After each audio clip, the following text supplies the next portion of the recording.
fuckballs does this video suck? The video I am responding to today has got to be the single worst YouTube video I have ever seen in my entire life. This, everybody, is the movie 43 of YouTube political commentary. Greetings, everybody. I'm some loudmouth on the internet with an opinion. And I guess it was inevitable that I would eventually be taking on this woman named Anita Sarkeesian. And here, she's managed to top herself by making a video that is so indescribably terrible. I could just make a video just saying how bad it is all day, but let's dig into it. Yes, I rank this video as even worse than MTV's abominable Questions for White Guys video they released at the beginning of the year. I'm roaming millennial. Hell, I'll rank this video as even worse than that recent video where Vegan Gains dressed up pretending to be roaming millennial and then proceeds to blow a cucumber.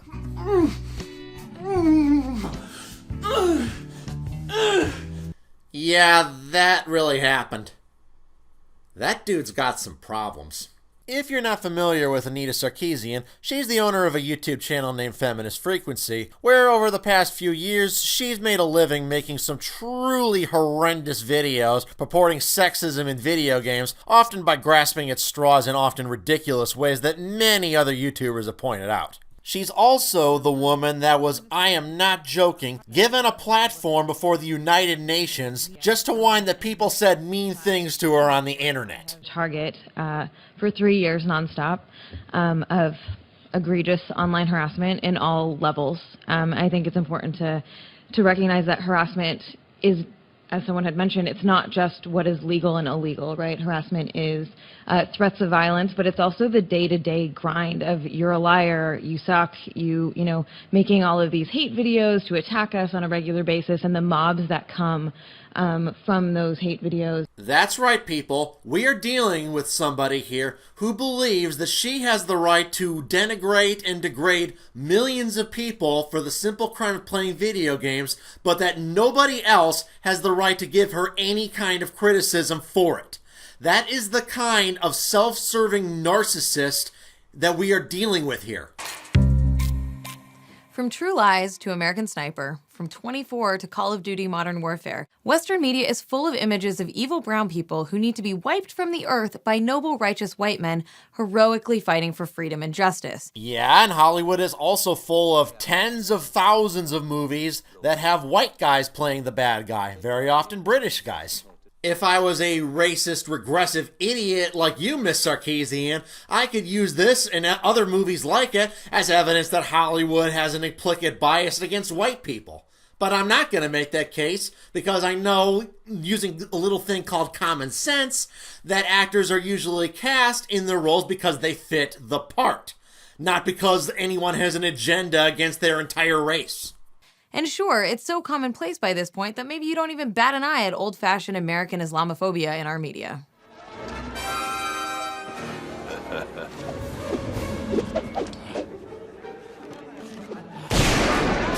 Anita, you are aware that the main villains in Raiders of the Lost Ark are the Nazis? The pasty-faced, totally white German Nazis?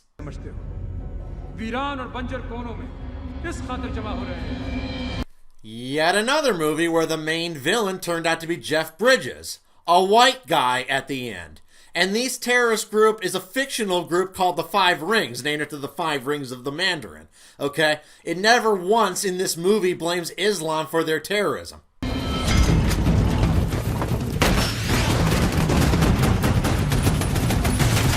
While American Sniper did take some artistic liberties, that right there is an accurate portrayal of true events that happened in the war in Iraq. You're having a grip with reality itself right now, Miss Sarkeesian. They found me. I don't know how, but they found me.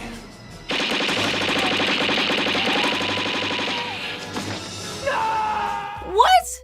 Back to the Future? Even that beloved comedy classic takes a moment to toss in a few scary brown men to menace and terrorize our white heroes. Yet another movie where the main villain was a white guy.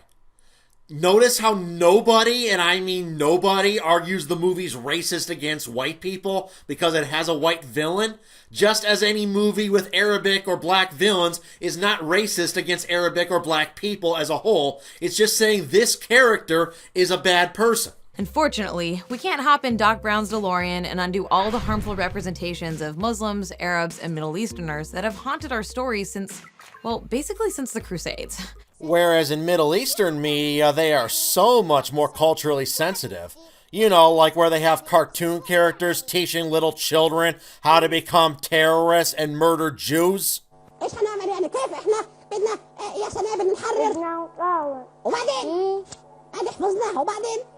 احنا بدنا تطلعونا اليهود احنا بدنا ندافع عن الأقصى بأرواحنا وبدمائنا ولا لا يا سنابل. Okay, maybe that's not entirely fair. In some ways, things have changed. Once upon a time, non-white actors could hardly get any work in Hollywood at all. These days, shows like Homeland and movies like Executive Decision are providing some brown actors with ample opportunity to portray scary terrorists who get gunned down while screaming something absurd like "Death to America." Yeah, Anita, because nobody in the real world ever would chant something like that.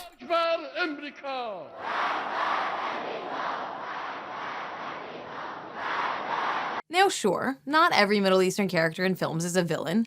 In the 1921 box office smash The Sheik, the dashing hero gets the girl in the end.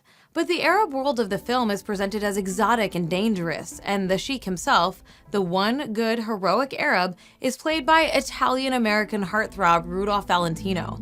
You see, since he's not really Arab, he's allowed to get the girl in the end. You're really using a movie from the 1920s as an example?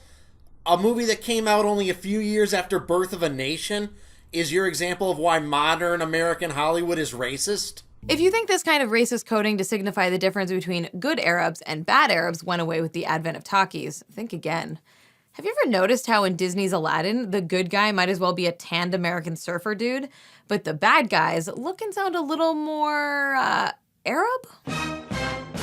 So, what you're saying here, Miss Sarkeesian, is that Aladdin looks less Arabic than Jafar does because he's more handsome than Jafar.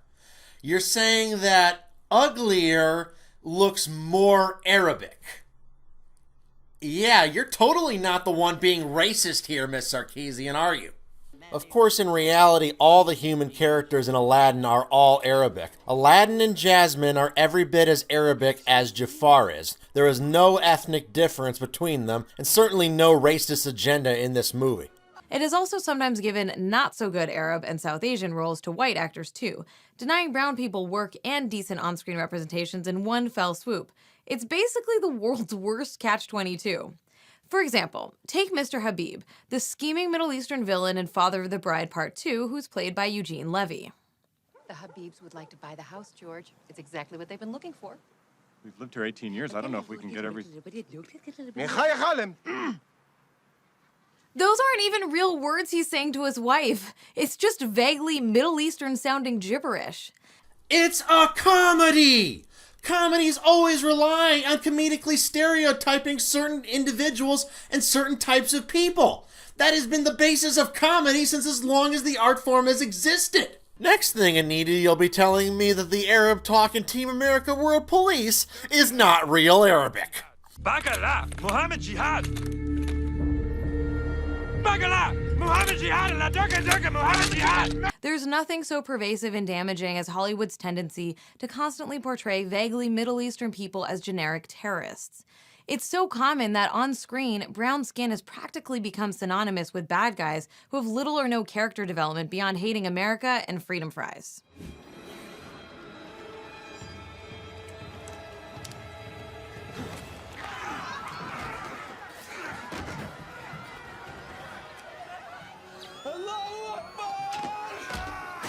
Oh, thanks, Jack Bauer. What would we do without you?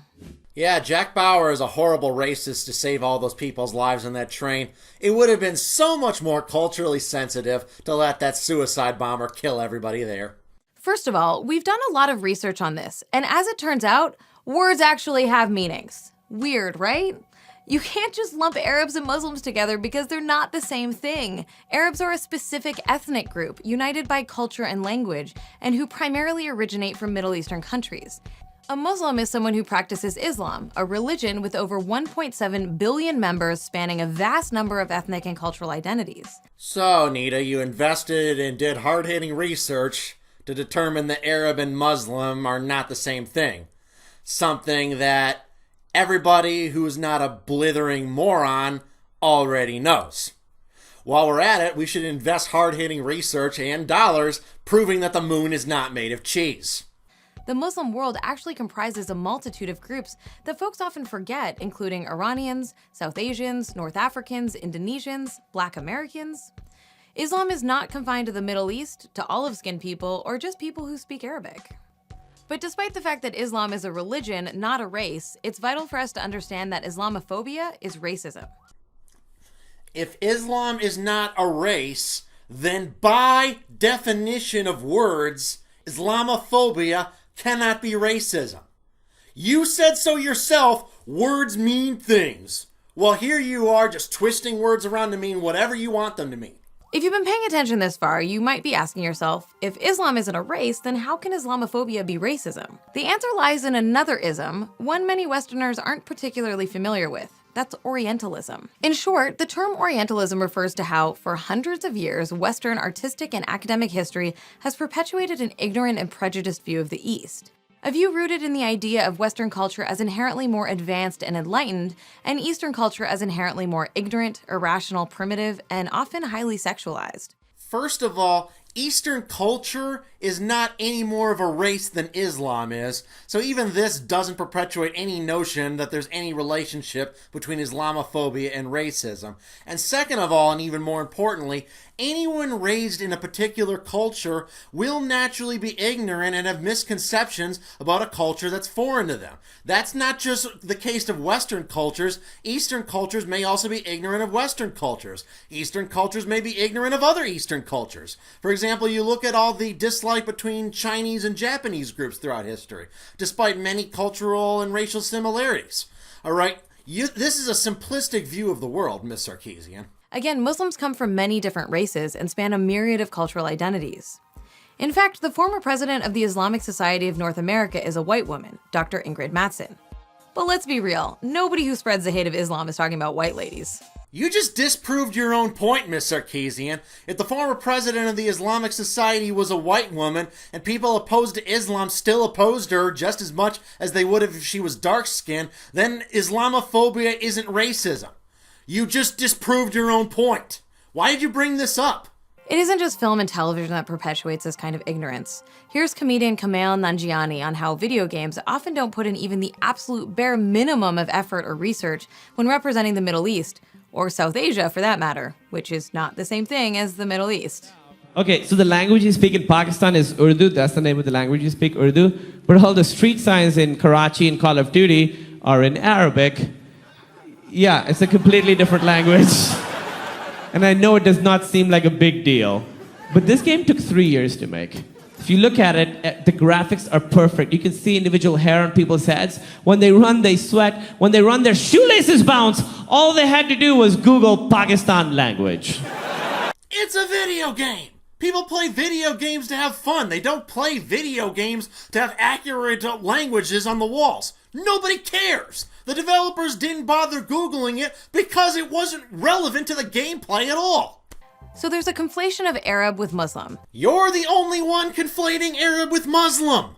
While many male Muslim actors in Hollywood can only find work playing bit parts as evil terrorists, Muslim women are often erased altogether. The only one erasing them altogether are people like you.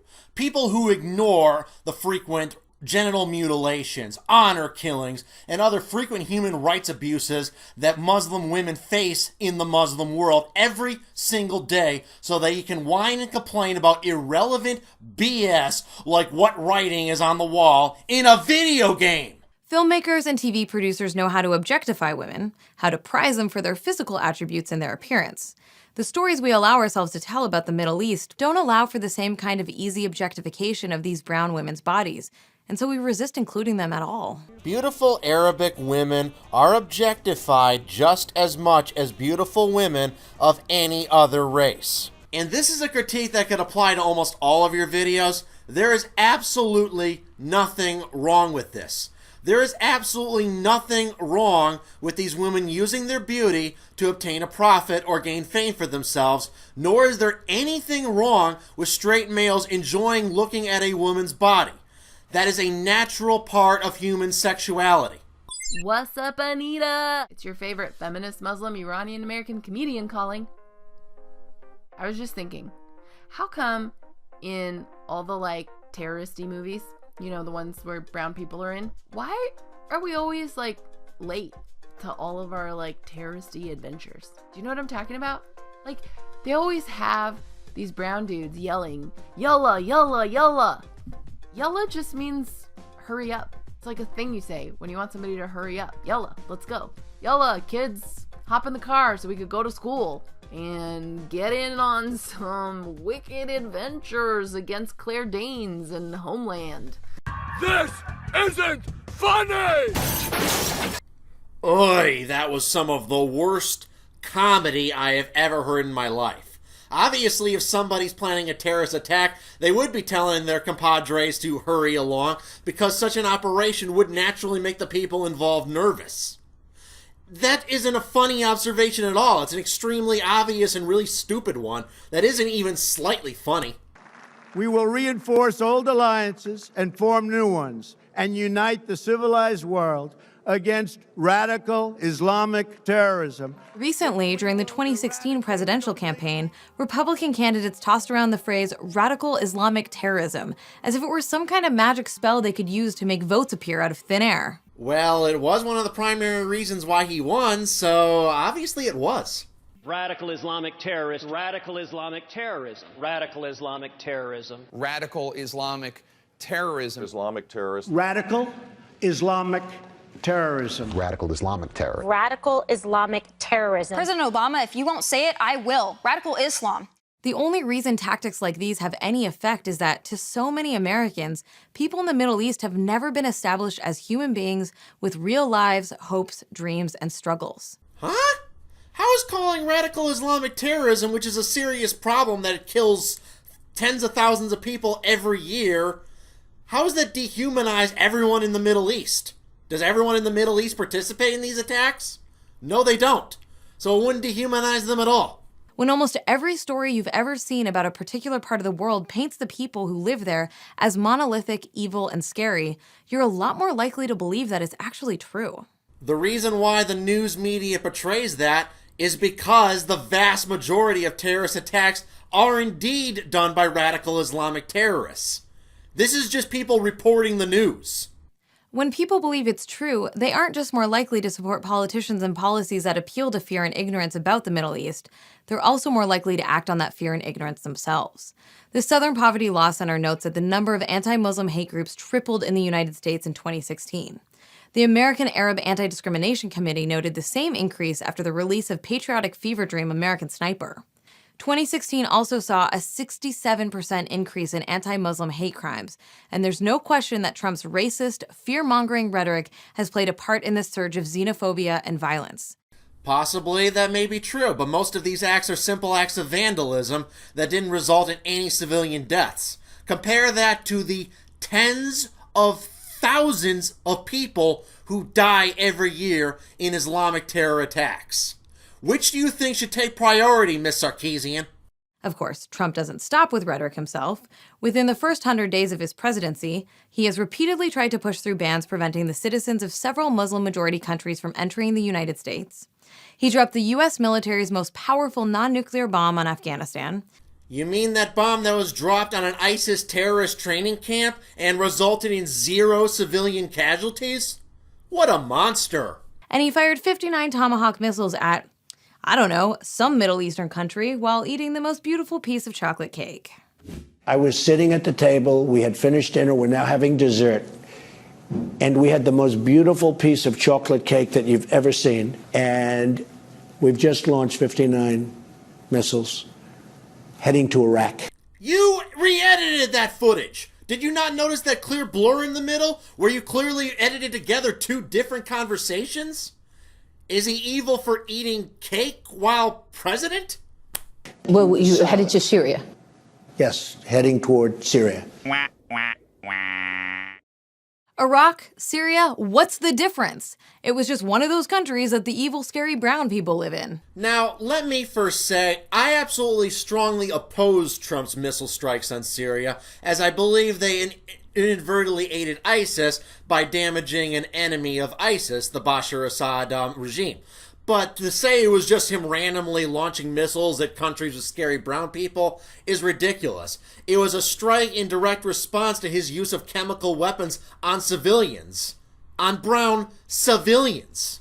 Now, I personally, as a libertarian, don't believe it's the United States' place to interfere in matters like that, but to say he was just launching off missiles at scary brown people is absolutely ridiculous and borderline slanderous.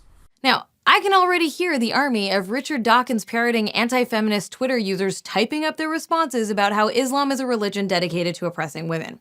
Yeah, they might find it a little bit difficult to do that, seeing as how you disabled the comments section of this video.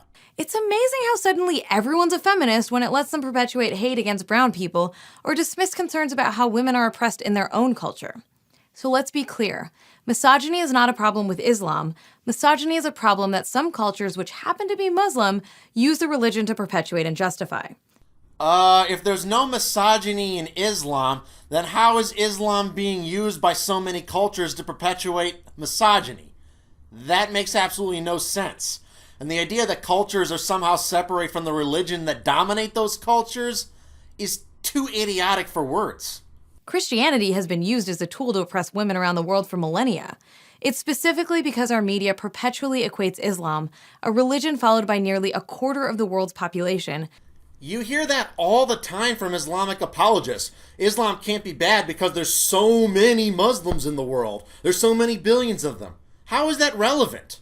Whether there were 10 or 10 billion Muslims or 10 trillion Muslims, it wouldn't have any bearing on whether Islam is peaceful whatsoever. Our entertainment media's insistence on constantly portraying people from the Middle East as scheming oil sheiks, slavers, snake charmers, and suicide bombers, but never as real people, has real consequences. How is portraying somebody who does bad things not portraying them as real people? What world do you live in where real people don't do bad things? Real people do bad things all the time. What we need now are more stories that dispel the deeply harmful stereotypes and encourage us to see people from the Middle East, whether they're Arab or Muslim or neither or both, as what they really are: human beings. We have them, Miss Sarkeesian. We also have movies where dark-skinned protagonists shoot up evil white men. You don't like to highlight these movies because they don't fit your racist agenda. And that's the end of the video, one of the worst I have ever seen. In this video, you get so many misrepresentations, cherry-picking, and sometimes outright deception. Frankly, Ms. Sarkeesian, you have topped yourself, and you are one of the worst portrayers of misinformation on the internet. To my audience, have a great night. And to Anita Sarkeesian, you do suck, and you are a liar. I'm some loudmouth on the internet, and you just heard my opinion.